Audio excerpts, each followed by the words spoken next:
We are assembled here as the grand army of starvation. Fellow workers, let us recollect that in this great republic that has been handed down to us by our forefathers from 1776, that while we have the republic, we have hope. A mighty spirit is animating the hearts of the American people today.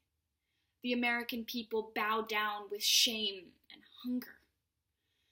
And when I say the American people, I mean the backbone of this country. The men who till the soil, who guide the machine, who weave the material and cover the backs of civilized men. We are a portion of that people.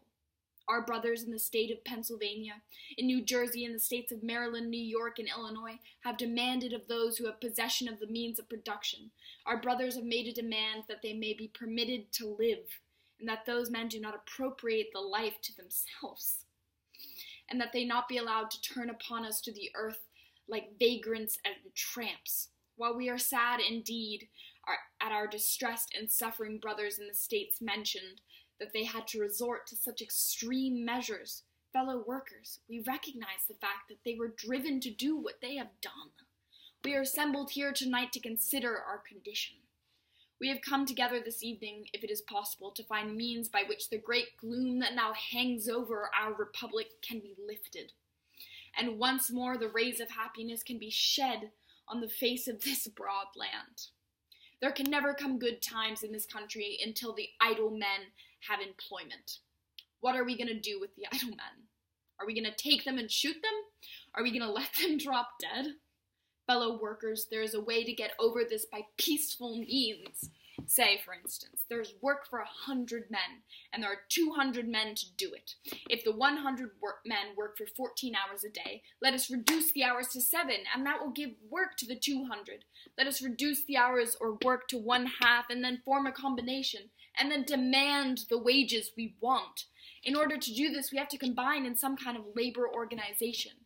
And if we can form a combination, we can get as much for 6 hours as we formerly got for 12. We've got to make a law on the subject of hours.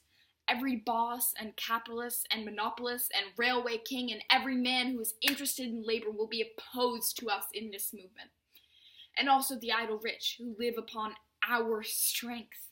Let us understand our position. If we reduce the hours of our hours of labor, the bosses and capitalists will immediately purchase another machine to replace us.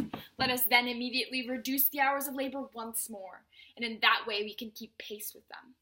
Let us remember that we can make it possible for the wealth-producing classes to enjoy civilization by reducing the hours. It will then become possible for the working class to learn something of poetry and pictures.